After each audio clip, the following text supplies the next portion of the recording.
ಎಷ್ಟು ಖುಷಿ ಆಗತ್ತೋ ಅಷ್ಟು ಖುಷಿ ಇವತ್ತು ನಮಗಾಗ್ತಾ ಇದೆ ಅಂತಕ್ಕಂಥದ್ದು ನನ್ನ ಭಾವನೆ. ಮತ್ತು ಅಧ್ಯಕ್ಷರ ಚುನಾವಣೆ ಇದೆ ಅಂತ ಕೂಡ ಗೊತ್ತಿರ್ಲಿಲ್ಲ. ಯಾಕಂದ್ರೆ ಮನುಷ್ಯನಿಗೆ ಆತ್ಮತೃಪ್ತಿ ಬಹಳ ಮುಖ್ಯ. ಪರ್ಯಾಯ ಸರ್ಕಾರ ಅಂತ ಹೇಳ್ಬೋದು. ಅವರು ಬಡ್ಡಿ ಇಲ್ಲದ ಸಾಲ ಕೊಡ್ತೇವೆ ಅಂತ ಹೇಳಿ ಸಾಲನೇ ಕೊಡ್ತಿದ್ರೆ ನಾವು ಕಡಿಮೆ ಬಡ್ಡಿ ದರದಲ್ಲಿ ಎಲ್ಲರಿಗೂ ಸಾಲ ಸಿಗೋಂಗ್ ಮಾಡಿದೀವಿ.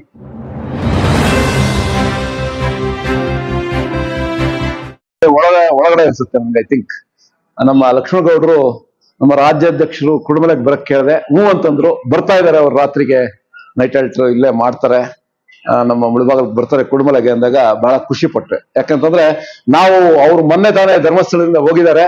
ಅವರಿಗೆ ಒಂದಷ್ಟು 2-3 ದಿವಸ ಹೋಗ್ಲಿ, ಒಂದು ವಾರ ಆದ್ಮೇಲೆ ಮಾತಾಡೋಣ, ನಮ್ಮ ಜಿಲ್ಲೆಗೆ ಯಾವಾಗ ನಿಮ್ಮ ಪ್ರವಾಸ ಅಂತ ಕೇಳೋಣ ಅಂತ ಅನ್ಕೊಳ್ತಾ ಇದ್ವಿ. ಆದ್ರೆ ನಮ್ಮ ನಿರೀಕ್ಷೆಗೂ ಮೀರಿ ನಮ್ಮೆಲ್ಲರ ಏನು ಮನಸ್ಸಲ್ಲಿತ್ತು ಅದನ್ನ ನಮ್ಮ ಲಕ್ಷ್ಮಣಗೌಡರು ತೀರಿಸಿದ್ದಾರೆ ಅಂತ ಕೂಡ ಹೇಳ್ಬೋದು, ನಮ್ಮ ನಿಟ್ಟಪೂರ್ವ ಅಧ್ಯಕ್ಷರು. ಯಾಕಂತಂದ್ರೆ ನಾವು ಕೋರ್ಕೊಳ್ಳದೇನೆ, ಈಗ ಹೆಂಗಂತಂದ್ರೆ ಭಕ್ತರು ದೇವ್ರನ್ನೇನಾದ್ರೂ ಬೇಡ್ಕೊಳ್ತೇವೆ, ನಮ್ಗೆ ಅದ್ ಬೇಕು ಇದು ಬೇಕು ಅಂತ. ಆದ್ರೆ ನಮ್ಮ ಮನಸ್ಸಲ್ಲಿ ಇದ್ದಿದ್ದನ್ನ ದೇವ್ರು ಹಂಗೆ ಕೊಟ್ಟಾಗ ಎಷ್ಟು ಖುಷಿ ಆಗತ್ತೋ ಅಷ್ಟು ಖುಷಿ ಇವತ್ತು ನಮಗಾಗ್ತಾ ಇದೆ ಅಂತಕ್ಕಂಥದ್ದು ನನ್ನ ಭಾವನೆ.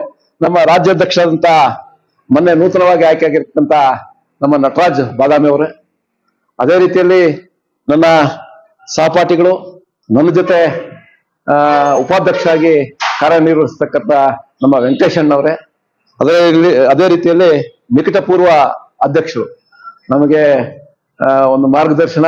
ನಿಜವಾಗ್ಲೂ ಕೂಡ ನಾನು ಅಧ್ಯಕ್ಷನಾಗಬೇಕಾದಾಗ ನಾನು ಮಾವು ಮಂಡಳಿ ಅಧ್ಯಕ್ಷ ಆಗಿದ್ದೆ. ನಾವು ಆಕ್ಚುಲಿ ಎಲ್ಲರೂ ನಾವು ಗೊತ್ತಾಗ್ಲಿಲ್ಲ ನಮ್ಗೆ ಏನು ಅಂತ. ಎಲ್ಲ ಹೋದ್ವಿ ಕೋಲಾರ್ಗೆ. ನಾನ್ ಲಕ್ಷ್ಮಣಗೌಡ್ರ ಹತ್ರ ಚರ್ಚೆ ಮಾಡಕ್ ನನ್ನ ಬಗ್ಗೆ ಯಾರ್ದಾರು ಹೆಸರು ಸೂಚಿಸಿ ಅಂತ ಕೇಳಿದಾಗ ಅವತ್ತು ಅಧ್ಯಕ್ಷರ ಚುನಾವಣೆ ಇದೆ ಅಂತ ಕೂಡ ಗೊತ್ತಿರ್ಲಿಲ್ಲ. ಗೌಡ್ರೆ ಯಾರನ್ನ ಮಾಡೋಣ ಅಂತ ಇದ್ವಿ. ಅಲ್ಲಾರೋ ಒಬ್ರು ನಮ್ಮ ರಮೇಶ್ ಮಂಜುನಾಥ್, ನಮ್ಮ ಬಂಗಾರಪೇಟೆ ಮಂಜುನಾಥ್ ವಾಸಣ್ಣ ಅಧ್ಯಕ್ಷ ಆಗಿದ್ದು. ಹೇಳ್ರು ಹೌದೌದು ವಾಸಣ್ಣ ಇರ್ಲಿ ಅಂತ ಅಂದ್ಬಿಟ್ಟು ನಾನು ಬೇಡಪ್ಪ, ನನಗೆ ಜವಾಬ್ದಾರಿ ಜಾಸ್ತಿ ಇದೆ, ನಾನು ರಾಜ್ಯ ಈಗ ಮಾವು ಮಂಡಳಿ ಅಧ್ಯಕ್ಷ ಆಗಿದ್ದೀನಿ, ನನಗಿಲ್ಲ ಬೇರೆಯವ್ರಿಗೆ ಯಾರು ಮಾಡೋಣ, ನಾವೆಲ್ಲರೂ ಸಹಕಾರ ನೀಡ್ತೀವಿ ಅಂತ. ಇಲ್ಲ ನೀವು ಇರ್ಬೇಕು. ಸರಿ ತಗೊಂಡ್ವಿ. ಇಲ್ಲ ಶಿಕ್ಷಕ ಇದ್ರಲ್ಲಿ ಕೆಲಸ ಮಾಡೋದಕ್ಕಂತೂ ನನಗೆ ಬಹಳ ಗೌರವ ಇದೆ. ಯಾಕಂತಂದ್ರೆ ನಾನು ಚಿಕ್ಕ ಹುಡುಗಿಂದ ವಿನಾಯಕ ಸೇವಾ ಸಮಿತಿ, ವಿನಾಯಕ ಎಜುಕೇಶನ್ ಟ್ರಸ್ಟ್, ಮತ್ತೆ ವಿನಾಯಕ ಇದು ಆಂಜನೇಯ ಸ್ವಾಮಿ ದೇವಸ್ಥಾನ ಸಂಘ, ಹಿಂಗೆ ಎಲ್ಲಾ ಸಂಘ ಸಂಸ್ಥೆಗಳು ಬಂದಿದ್ದೀನಿ. ಆದ್ರೆ ಶ್ರೀ ಕ್ಷೇತ್ರ ಧರ್ಮಸ್ಥಳದಲ್ಲಿ ಮಾಡ್ತಾ ಇರ್ತಕ್ಕಂಥ ಕೆಲಸ, ಇವತ್ತು ನಾನ್ ಮಾಡ್ತಾ ಇರತಕ್ಕಂತ ಈ ಸೇವೆಗೆ ಬಹಳ ತೃಪ್ತಿ ತಂದಿದೆ. ಯಾಕಂದ್ರೆ ಮನುಷ್ಯನಿಗೆ ಆತ್ಮತೃಪ್ತಿ ಬಹಳ ಮುಖ್ಯ. ಯಾವುದೇ ತೃಪ್ತಿಗಿಂತ ಆತ್ಮತೃಪ್ತಿ ಇದೆಯಲ್ಲ, ನಮ್ಮಷ್ಟಕ್ಕೆ ನಾವು ಒಳ್ಳೆ ಕೆಲಸ ಮಾಡಿದೀವಿ ಅಂತ ಯಾರೋ ಹೊಗಳ್ಬೇಕು ಅಂತ ನಾವು ಮಾಡೋದಲ್ಲ. ಸಮಾಜಕ್ಕೆ ನಾವೇನಾದ್ರೂ ಮಾಡ್ತೀವಿ ಅಂತಂದ್ರೆ ಫಸ್ಟ್ ನಮ್ ತೃಪ್ತಿ ಆಗ್ಬೇಕು, ನಾನು ಮಾಡಿದ್ದು ಒಳ್ಳೆ ಕೆಲಸ ಅಂತಕ್ಕಂಥದ್ದು. ಆ ರೀತಿಯಲ್ಲಿ ಆತ್ಮತೃಪ್ತಿ ಇರ್ತಕ್ಕಂಥದ್ದು ಶ್ರೀ ಕ್ಷೇತ್ರ ಧರ್ಮಸ್ಥಳದ ಈ ಏನು ನಮ್ಮ ಜನಜಾಗೃತಿ ವೇದಿಕೆಯಲ್ಲಿ ಕೆಲಸ ಮಾಡ್ತಾ ಇರ್ತಕ್ಕಂಥದ್ದು. ನಮಗೆ ಯುವಕರು, ನಮ್ಮೆಲ್ಲರ ಕಣ್ಮಣಿ ಆದಂತ ಬಾದಾಮಿ ಅವರು ಆಯ್ಕೆ ಆಗಿರೋದು ಬಹಳ ಖುಷಿ ತಂದಿದೆ. ಯಾಕಂತಂದ್ರೆ ಚಂದ್ರಶೇಖರ್ ಸರ್ ಅಲ್ಲಿ ಇದ್ದಾಗ ಕೂಡ ಬಹಳ ಆಕ್ಟಿವ್ ಆಗಿ ನಮ್ಗೆಲ್ಲ ಕೂಡ ಜನಜಾಗೃತಿ ವೇದಿಕೆ ಏನು ಅಂತ ಅವಾಗ್ಲೇ ನಮ್ಗೆ ಅರ್ಥ ಆಗಿತ್ತು. ನಾವೆಲ್ಲ ಕೂಡ ಒಟ್ಟಿಗೆ ಕೆಲಸ ಮಾಡಿದ್ವಿ. ಆವತ್ತು ಅವರು ಹೋದ ಕ್ಷೇತ್ರದಿಂದ ಇವತ್ತು ಏನು ಆ ವಿಭಾಗದಿಂದ ಅಧ್ಯಕ್ಷ ಆಗಿದ್ದಾರೆ ಅಂತಂದ್ರೆ ಅವ್ರ ಸೆಲೆಕ್ಷನ್ ಬಹಳ ಚೆನ್ನಾಗೇ ಇರ್ತದೆ ಅಂತಕ್ಕಂಥದ್ದು ನಮ್ಮ ಅನಿಸಿಕೆ. ಇದು ಕೂಡ ಬಹಳ ಇದಾಗ್ತದೆ ಜನಜಾಗೃತಿ ವೇದಿಕೆ. ನಮ್ಮಲ್ಲಿ ಒಂದಷ್ಟು ನಮಗೆ ಇರ್ತಕ್ಕಂಥದ್ದು ಬಹಳ ಇತಿಮಿತಿ. ವರ್ಷಕ್ಕೆ ಒಂದು 4 ಸಭೆಗಳು ಮಾತ್ರ ಮಾಡಕ್ಕೆ ನಮ್ಗೆ ಅವಕಾಶ ಇರುತ್ತದೆ.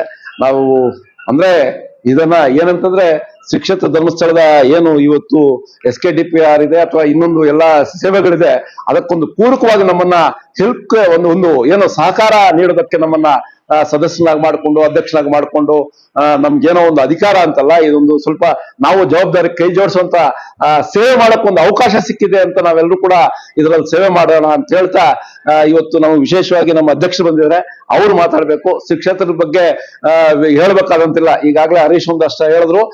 ಇನ್ನು ಬೇಕಾದಷ್ಟು ಕಾರ್ಯಕ್ರಮಗಳು, ಹಾಡು ಮುಟ್ಟಲು ಸುಪ್ಪಿಲ್ಲ, ತಾವೊಂದ್ರು ಕೊಡದೇ ಇರತಕ್ಕಂಥ ಕಾರ್ಯಕ್ರಮ ಇಲ್ಲ. ಇವತ್ತು ಪರ್ಯಾಯ ಸರ್ಕಾರ ಅಂತ ಹೇಳ್ಬೋದು.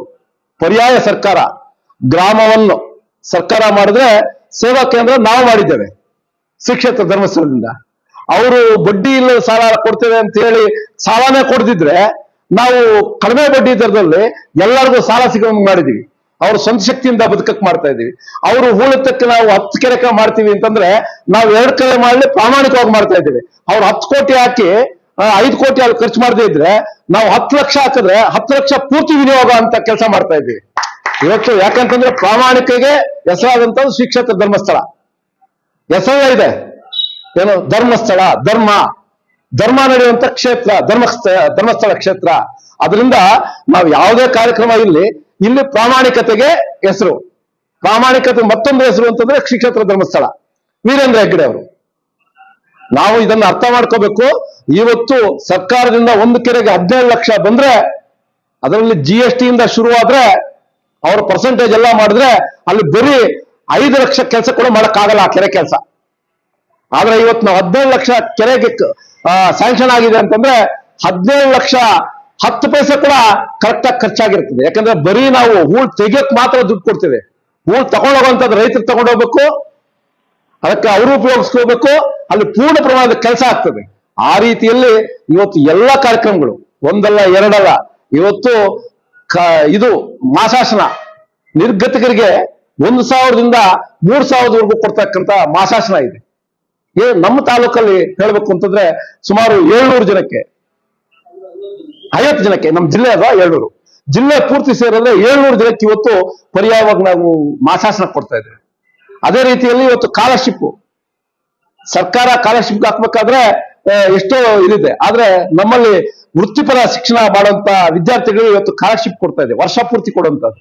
ಅವರ ಪ್ರತಿ ತಿಂಗಳು 1 ವರ್ಷದಲ್ಲಿ ಒಂದ್ಸತಿ ಸರ್ಕಾರ ಕೊಟ್ರೆ ನಾವು ಪ್ರತಿ ತಿಂಗಳು ಆ ಕೋರ್ಸ್ ಮುಗಿಯೋವರೆಗೂ, ಅದು 4 ವರ್ಷ ಕೋರ್ಸ, 2 ವರ್ಷ ಕೋರ್ಸ, 5 ವರ್ಷ ಕೋರ್ಸ, ಆ ಕೋರ್ಸ್ ಮುಗಿಯೋವರೆಗೂ ಕೊಡುವಂತ ಯೋಜನೆ ಇದೆ. ಹಂಗೆ ವೀರೇಂದ್ರ ಹೆಗ್ಗಡೆ ಅವರ ಕಲ್ಪನೆ, ಅವರ ಯೋಚನೆ, ಅವರ ಮುಂದಾಲೋಚನೆ, ಅವ್ರು ಮಾಡ್ತಕ್ಕಂಥದ್ದು ಇವತ್ತು ಎಷ್ಟು ಜನಕ್ಕೆ ಪರ್ಯಾಯವಾಗಿ, ಈಗ ಸರ್ಕಾರದಲ್ಲಿ ಕೆಲಸ ಇಲ್ಲ ಅಂತ ಎಷ್ಟೋ ಜನ ಅನ್ಎಂಪ್ಲಾಯ್ಸ್ ಇದ್ದಾರೆ. ಇವತ್ತು ಎಷ್ಟು ಜನಕ್ಕೆ ನಾವೆಲ್ಲ ಕೂಡ ಆ ಶಿಕ್ಷಕರ ಪ್ರಸಾದ ನೀವೆಲ್ಲ ಕೂಡ ಪಡಿತಾ ಇದ್ದೀರಿ. ಯಾಕಂತಂದ್ರೆ ಕೆಲಸ ಒಬ್ರು ಕೊಡೋದು ಅಂತಂದ್ರೆ 10,000ಕ್ಕೆ ಇವತ್ತು ಎಷ್ಟೋ ಜನ ಪಾಪ ಹೆಣ್ಮಕ್ಳು ಬೆಳಗ್ಗೆ 7 ಗಂಟೆಗೆ ಹೋದ್ರೆ ಸಾಯಂಕಾಲ 7 ಗಂಟೆವರೆಗೂ ಗಾರ್ಮೆಂಟ್ಸ್ ಅಲ್ಲಿ ಕೆಲಸ ಮಾಡ್ತಾ ಇದ್ದಾರೆ. ಎಷ್ಟೋ ಜನ ಪಾಪ ಬೆಳಗ್ಗೆ ಬೂಟ್ ಹಾಕೊಂಡ್ರೆ ಕಾಕಿ ಶರ್ಟ್ ಹಾಕೊಂಡು ಬಿಸಿಲಲ್ಲಿ ನಿಂತ್ಕೊಂಡು ಪಾಪ ಕೆಲಸ ಮಾಡ್ಬೇಕಾದ್ರೆ ಅವ್ರಿಗೆ 12,000 ಕೊಡ್ತಾ ಇಲ್ಲ. ಇವತ್ತು ನಮ್ಮ ವೇತನ ಏನಿದೆ, ಶ್ರೀ ಕ್ಷೇತ್ರ ಧರ್ಮಸ್ಥಳದಲ್ಲಿ ಯಾವ ತರ ನೀತಿಯನ್ನು ಕೊಡ್ತಾ ಇದ್ದಾರೆ ನಾವೆಲ್ಲ ಕೂಡ ಯೋಚನೆ ಮಾಡಬೇಕು. ಶ್ರೀ ಕ್ಷೇತ್ರ ಧರ್ಮಸ್ಥಳದಿಂದ ನಾವೆಲ್ಲ ಕೂಡ ಇವತ್ತು ಊಟ ಮಾಡ್ತಾ ಇದೀವಿ ಅಂತಕ್ಕಂಥದ್ದು ನಾವೆಲ್ಲ ಕೂಡ ಮನ್ಕೊಂಡು ಈ ಕ್ಷೇತ್ರದ ಏನು ಮೂಲ ಉದ್ದೇಶ ಇದೆ ಅದನ್ನೆಲ್ಲರೂ ಕೂಡ ಸಮಾಜ ಸೇವೆ ಮಾಡಕ್ಕೆ ನಮಗೆ ಅವಕಾಶ ಸಿಕ್ಕಿದೆ, ನಾವೆಲ್ಲರೂ ಕೂಡ ಮಾಡೋಣ ಅಂತ ಹೇಳ್ತಾ ಮುಂದಿನ ಇದನ್ನ ನಮ್ಮ ರಾಜ್ಯಾಧ್ಯಕ್ಷರು ನಡೆಸ್ಕೊಡ್ಬೇಕು ಅಂತಕ್ಕಂತ ಹೇಳ್ತಾ ನನ್ನ 2 ಮಾತುಗಳು ಮುಗಿಸ್ತಾ ಇದ್ದೀನಿ.